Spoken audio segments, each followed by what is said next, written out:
아브라함이라는 분이 100살에 아들을 낳아요. 네, 이제 그래서 아들이 둘째 두 개가 됩니다. 두 아들이 됐는데, 첫 번째 아들은 그 부인의 몸종인 하갈이 낳은 아들이에요. 그러니까 언약의 축복의 아들이 못 됐어요.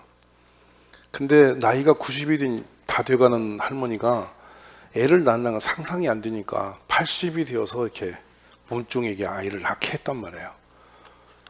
근데 갑자기 자꾸만 하나님은 이렇게 기도마다 늘 자기 정실 부인인 사라가 아이를 낳아야 된다는 거였잖아요. 드디어 90살이 되어서 아를 낳아요. 할렐루야. 그니 이 아들이 좋겠어요, 안 좋겠어요? 그냥 인생에 접어든 거죠. 100살의 아들을 낳았으니 얼마나 이쁠까? 제가 혼자 상상해봐요. 한갑 때 아들을 낳으면 얼마나 이쁠까? 안 그래? 근데 칠순의 아들을 낳으면 진짜 이건 황홀해서 못 살 것 같잖아. 71살의 아기가 아파 하고 뛰어나면 그냥 이게 뒤집어질 것 같지 않으세요? 그런 상상을 하는 거예요. 기가 막히게 100살의 아들을 낳았으니 얼마나 좋았겠어. 한번 여러분 말씀해 보세요. 진짜 좋았겠다. 흉내도 못 내. 얼마나 좋았겠어. 100살의 아들을 낳았단 말이야. 근데 이 아들이 너무 온순하고 순종적이며 너무 잘 자라는 거예요. 건강하고. 그러니까 이삭을 보면 허물이 없어요. 그러니까 막 이 기대가 어마어마했을 거예요. 근데 하나님이 어느 날 시험을 하세요. 이 아브라함이 어떤 인간인가 이거를 들어보고 싶으셨던 거죠. 성경에서 시험이란 성경의 용어가 나오는데, 하나는 우리를 사단이 시험에 들도록 하는 시험이 있어요. 템테이션이라는 용어입니다. 근데 하나 시험은 테스트라고 하고 히브리 말로 낫사라는 건데, 이거는 우리의 정체성을 한번 점검하기 위해서 짚어보는 거예요. 이걸 성경에서는 달아본다라고 표현도 써요. 하나님이 뜻없이 어느 날 120살을 먹어가는 아브라함에게 갑자기 찾아오셔서 음성을 들려주는 거예요. 아브라함아, 네 아들 그 이삭을 모리아 산에 가서 번제로 바쳐라, 그런 거예요. 충격이에요.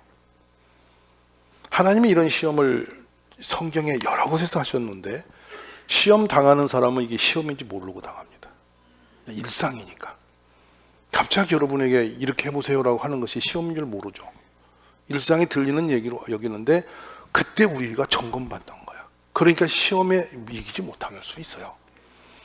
무려 이스라엘 백성이 40년 동안 광야에서 헤맸거든요. 그거 보름길인데 40년을 광야에서 돌고 있더라. 얼마나 지루하고 힘들었겠어. 근데 그 일이 왜 40년 있는지를 그들은 모르고 있어요. 마지막 설조의 모세께서 말씀합니다. 이 40년 동안에 너희들에게 광야길을 걷게 하신 것을 기억해봐라. 왜 그러셨는지. 또 이렇게 하신 것은 너를 낮추시고 너를 시험하사 네 마음이 어떠한지, 하나님 말씀을 지키는지 안 지키는지 그걸 좀 알아보려고 했다. 요거 하나 알아보려고 40년을 돌렸다는 생각하면 끔찍하잖아요. 지금 우리도 시험을 받고 있는 중인지 몰라요. 다 이거 참 정신 바짝 차릴 일이에요. 이 상황에서 이렇게 저 상황에 저렇게 시험을 하신단 말이에요. 근데 이 마음이 온전한 사람은 그 시험을 그냥 그 고든 마음으로 싹 지나가는데, 어설픈 사람은 흔들려 버리는 거예요. 이것을 잘 조심하시고 이기시기 바래요. 다윗이라는 사람이 시험을 많이 받았어요. 전쟁이 났는데 블레셋의 골리앗이 너무도 센 거예요. 그러니까 그가 쓰는 무기는 8명의 장정이 들고 오는데 그걸 혼자 한 손으로 들고 휘두르니 당할 자가 없잖아. 이 사람이 나와서 이스라엘하고 한판 붙어서 국가 운명을 결정하자는 거예요. 모두가 놀래 자빠졌죠. 숨었죠.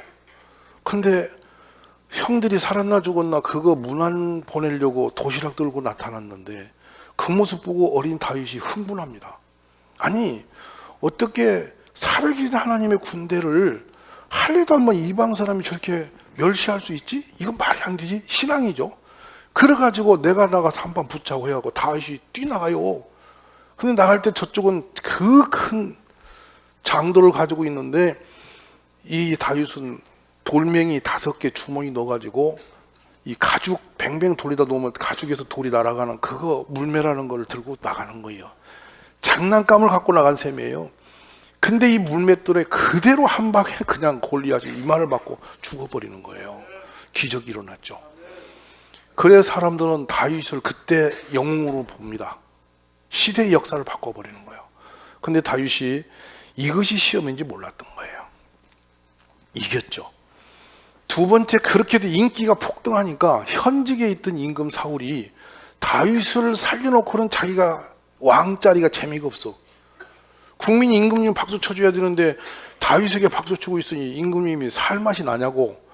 그러니까 특공대 3,000명을 대동에 동원시켜서 다윗을 죽이기로 결심을 해요. 이스라엘은 숲이 없어요. 벌거숭이 산이에요. 다윗을 몰고 십수년을 쫓아다니는데 잡힐 것 같으면 사라지고 잡힐 것 같으면 사라지는 거예요. 어느 날 사울이 그렇게 뒤를 쫓다가 엔게디 골짜기의 굴 속에서 볼일을 보려고, 변을 보려고 들어간 거야. 땡빛에서 들어가니까 변을 볼 때 들어가서 시커먼 데 보고 변 보겠어, 밖을 보고 변 보겠어. 여러분 같으면 깜깜 못 보고 옷 벗고 변 볼 수는 없잖아. 사울 임금이 들어가 뒤로 앉아서 먼 산을 굴 밖에서 세상을 보고 변을 보는데 다윗이 그 굴 속에 있었던 거야. 이때에 다윗의 주변 사람들이 뭐라고 말하냐면 지금이 찬스다. 여호와의 말씀이 있다. 지금이 죽일 때다.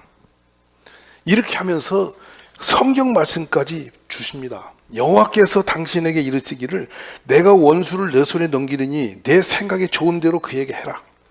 이것이 그날이다.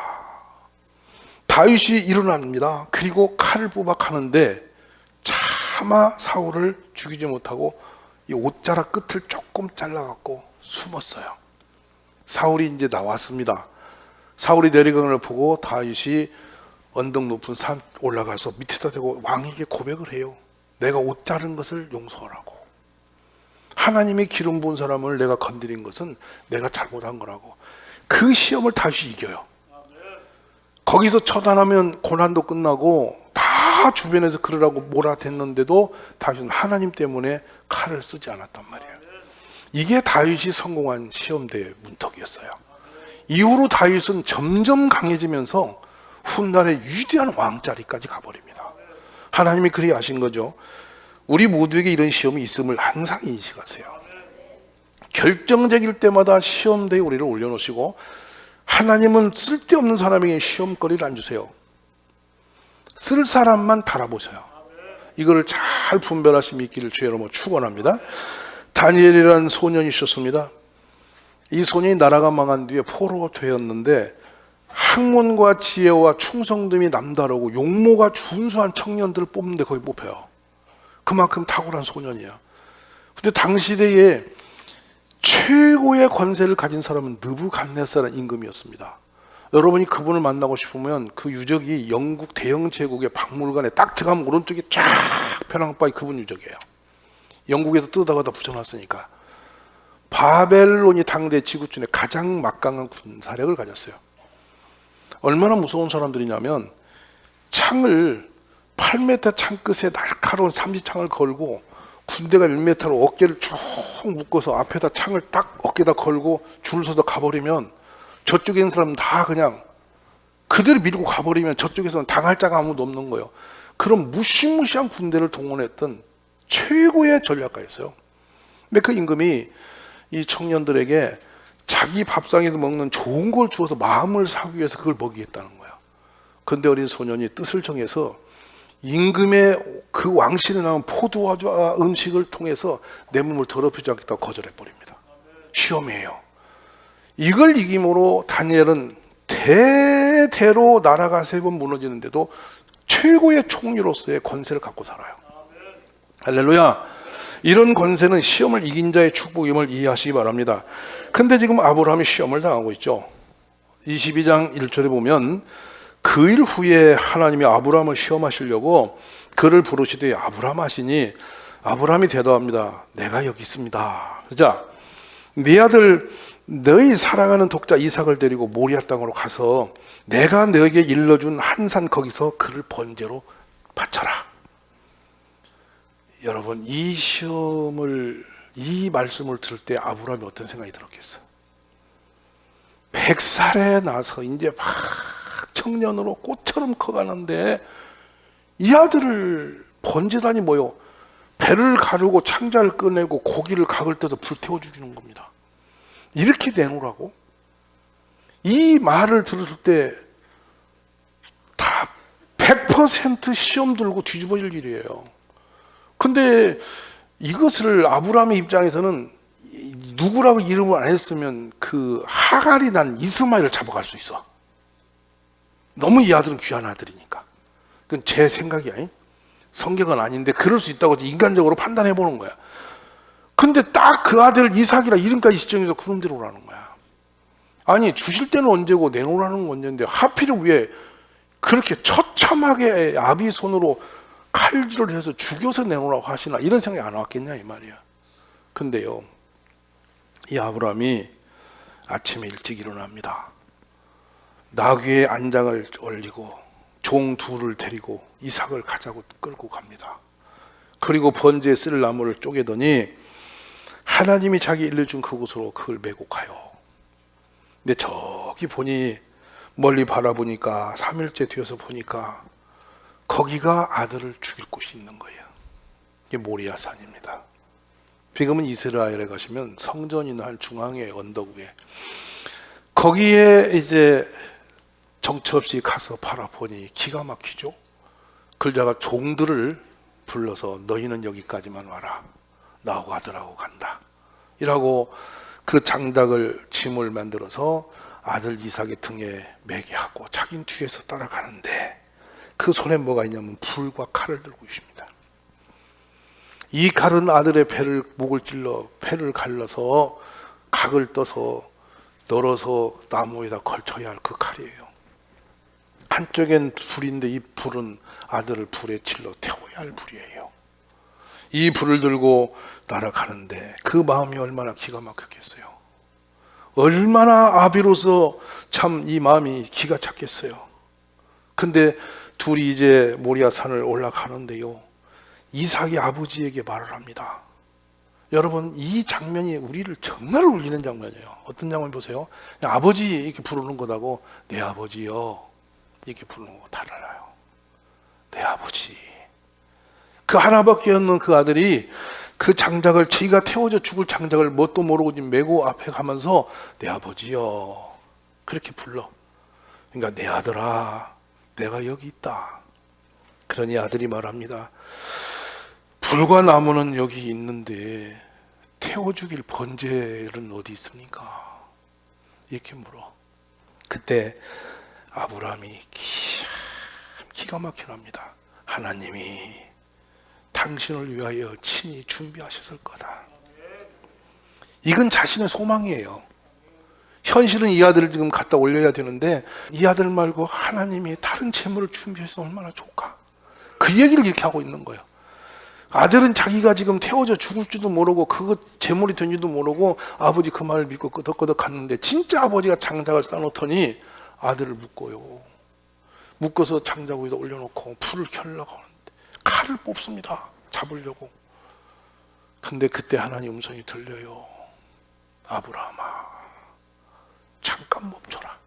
천사를 보내서 하나님 멈추고 뒤를 돌아보라 하니 거기 사냥이 뿔이 가시던 물에 걸려 있는 거예요.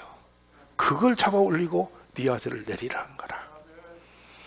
자, 이 장면이 극적이에요, 여러분.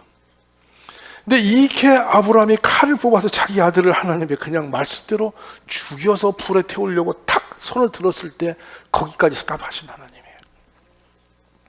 근데 이거를 하나님 보시고 하나님이 결심하세요. 결심하세요. 뭐라고 성경 기록하냐면, 하나님이 일러준 그곳에 아브라함이 아들을 잡으려 하니 사자를 보내서 아브라함아 아브라함 하시면서 아브라함이 이르되 내가 여기 있다 대답할 때에 그 아들을 내놓으면서 약속을 하셨더라는 거예요. 뭐라고 약속하시냐면, 사자가 이 얘기를 그 아이에게는 내 손을 대지 말라거라. 그에게 아무 일도 하지 마라. 너가 네 아들 그 독자까지도 내게 아끼지 아니했으니 내가 이제야 너가 하나님을 경외하는 줄을 알겠다. 극한 장면입니다. 그래, 이 어려운 일을 내가 시켰는데 네가 하는 것은 나를 참으로 믿었구나. 이것이 좋아서 하나님이 만족도가 크게 다릅니다. 그래서 하나님은 누구한테 내가 이렇게 할 거란 말할 곳이 없으니까 당신이 당신에게 맹세를 해요. 내가 아브라함에게 복을 주되 큰 복을 주겠다. 아멘. 할렐루야. 여러분 한번 이거 따라 해보셔. 그냥 큰 복 이러지 말고 큰 복 해보시라니까. 복 받을 분은 달라. 응? 같은 것도 다른 거예요. 좋아도 이야 진짜 좋다 하는 것도 좋다. 그거 분위기 다른 거예요. 같은 말도 여러분 이게 다른 거예요. 근데 지금 하나님이 스스로 하기를 맹세를 하셨다니까. 이 하나님께서 삐나수빠리 내가 나에게 지금 맹세하고 맹세한다. 이 맹세는 절대 안 흔들리고 그대로 된다. 그래서 내가 너에게 큰 복을 주고, 그러면 우리는 이 큰 복하면 로또 막 돈 막 그래서 뭐든지 막 잘 되고 막 그냥 이렇게 되는 거, 그리고 막 그냥 젊고 건강하고 막 펄펄 뛰고 막 하는 것마다 잘 되고 막 이렇게 내가 원하는 것을 많이 갖는 것을 복으로 여길 수가 있어요. 아니에요? 그러니까 그렇게 은큼하니 뻔한 얘기를 아닌 것처럼 하지 말으라고. 다 그런 거 원해. 나는 떼돈을 벌어서 내가 쓰고도 넘는 돈이 있으면 좋겠고, 좋은 집에서 좋은 남자하고 좋은 여자하고 살면 좋겠고, 늙지도 않고 팽팽해서 좋겠고, 그냥 뭐 70, 80대도 20대처럼 펄펄 날아다니면 좋겠고, 이런 꿈이 있을 거예요. 어떤 분은 비행기를 뭐 3일을 타도 안 지쳤으면 좋겠대. 세계를 돌아다니고, 그래서 내가 보자 돌아다니고 어디까지 돌아다니다 끝날라냐고 있어. 근데 그런 게 사람이라는 것은 그런 욕망이 차 있어. 그게 복인 줄 아는 거예요. 근데 이 하나님이 복을 주신다고 큰 복을 주겠다고 하시는 거야. 근데 그 복을 도대체 뭔가 딱 봤더니 너의 씨가 크게 번성하여 하늘의 별과 같고 바닷가 모래 같게 하리니 너의 씨가 그 대적의 성문을 차지하리라. 이야, 이 정말 놀랐습니다. 내가 너에게 정말로 큰 복을 줄 건데 네 씨야, 씨. 네 후손, 자손. 눈 번쩍 뜨셔야 됩니다. 네 자손이 너에게 복이다. 재물이 아니다. 세상이 어떤 게 아니고 너의 자손이 너의 복이다. 근데 자손이 시원찮은 게 아니라 무성하고 왕성하고 엄청난 강한 그런 자손이 너희를 통해 나타나는 거라는 거예요. 이 복을 아브라함이 그대로 부으시면서 아브라함이 아멘 해버리는 겁니다. 할렐루야. 오늘 우리가 하나님이 주시는 최고의 상급과 복이 무엇인지를 분별하셔야 됩니다. 근데 그 이유를 뭐라고 하냐면, 너가 이같이 행하여 내 아들 내 독자 이삭도 아끼지 아니하여 쓴즉 내가 큰 복을 주는데 이 복은 내 자손이 번성케 되는 그것이다. 여러분, 정말로 하나님이 안 좋은 걸 축복 주셨을까요? 2등급 3등급을 대강 줬을까요? 하나님이 큰 복을 주시겠다 해놓고 닭 한 마리 주실까요? 생각을 해보세요. 세상 사람이 다뤄놓고 들어보고 만졌을 때 별로 가치 없는 것을 큰 복이라고 던졌을까요?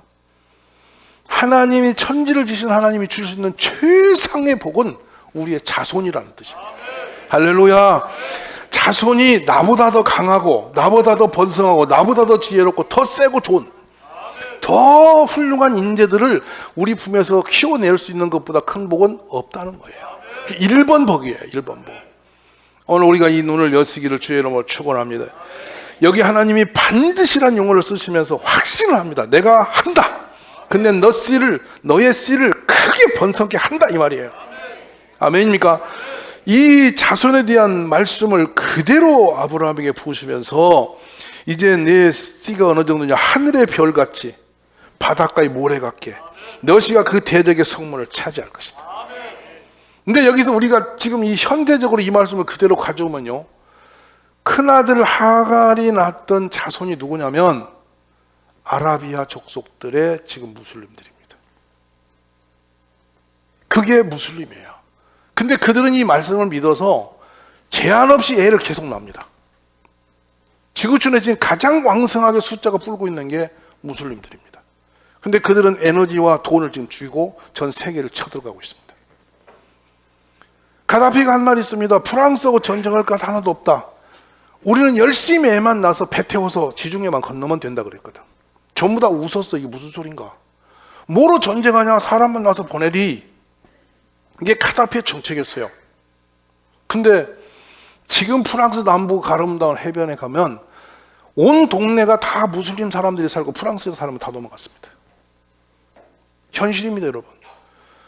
독일이 시리아 난민을 받아들여서 100만 명을 받아들여서 출산 문제 해결했다고 받아들였는데 지금 독일이 난장이 됐습니다. 이들의 정체성과 문화성을 갖고 와서 한 독일이 되질 않는 겁니다. 이제는 그 난제를 풀 방법이 없습니다. 메르켈이 열어놓고 지금 후대에서 그 감당은 어렵습니다. 우리에게도 지금 그런 위기가 오고 있습니다. 하나님이 주시는 그 큰 복, 그 축복의 복을 우리 스스로 깨뜨린 겁니다.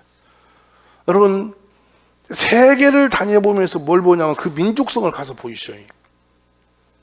저도 많이는 안 다닌 사람이지만 그래도 유럽을 거의 돌았습니다.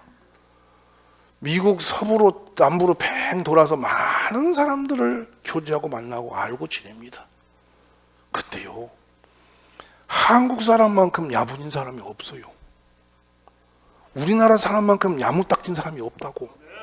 그래서 이 운동은 제가 그냥 하는 운동이 아니고, 저는 남 앞에 나서는 것도 싫어하고 뭐 하는 것도 별로 제가 그렇게 달갑지 않은 사람이에요. 오지금은 단길에 와서 7년간 서울 안 갔다니까. 그냥 여기서 밥 먹고 전도 기도 이거만 했어. 근데 이 출산 운동은 놓아주면 안 돼요. 이대로 가면 안 돼요. 그리고 아기를 낳는데 들에 날아다니는 새도 둥지가 안전해야 애를 낳아. 새끼를 낳아. 근데 우리는 이게 불안한 거야. 그러니까 애를 낳은 다음에 혼자 애 때문에 인생이 소멸하면 안 되잖아. 애만 낳아. 우리가 키워주마. 따라하세요. 애만 낳아. 내가 키워줄게. 근데 키워준다고 맨날 때리거나 이러면 안 되는 거예요. 그러니까 가장 안전하게 내가 기름보다 더 좋은 분위기로 애를 만들어 키워줘야 애를 낳지. 데리고만 있다고 되나? 어린이집이 없어서 애기가 없어지는가? 어린이집이 있으면서도 애기가 줄어드는 거 뭐냐면 이게 직업적으로 하니까 안 되는 거란 말이에요. 이게 부모의 마음과 사랑을 쏟아야 엄마가 감동이 되고 참 은혜가 돼야 애를 또 낳고 싶지. 맞으시면 아멘 하세요. 우리 그런 기관을 당진에서부터 시작하는 거라. 맞으시면 아멘. 이런 시스템을 전국으로 줘야 되는 거예요. 그래 저는 전국의 1200개 교회에 이 우리의 똑같은 교회들이 일할 수 있도록 해서 그걸 계속 가서 가르치고 훈련시키고 해서 엄마들이 애만 낳으면 교회에서 다 키워낼 수 있는 그런 축복의 문을 열어야 될 줄 믿습니다. 여러분이 주인공이십니다. 우리 이런 꿈을 가지고 함께 힘을 내시고 앞을 보고 달려가시기를 바랍니다. 아멘이십니까? 우리 아이들 만나면 삶에 희망이 생깁니다. 얼마나 좋은지 모릅니다. 어느 녀석이 목사님 이리 와보라고 하더니 손에다 쥐어주는데 뭐가 시커멓게 흘러보니까 집에서 초콜릿을 얼린 걸 손에다 종이를 쥐고 다니가지고 오후 3시에 나한테 주니 내가 그걸 받아가지고 옷 다 버렸어. 근데 이걸 왜냐 했더니 목사님 주려고 아침에 갖고 온 거라는 거야. 옷에 보니까 다 버렸어. 여러분 미워요? 얼마나 사랑스러운지요. 이건 말로 못해요. 우리 그런 희망이 아이들에게 있는 거예요. 우리 모든 가족이 금년에 힘을 내서 아이를 낳고 같이 하나님의 영광을 누리는 축복의 가족이 되시기를 주의 이름으로 축원합니다.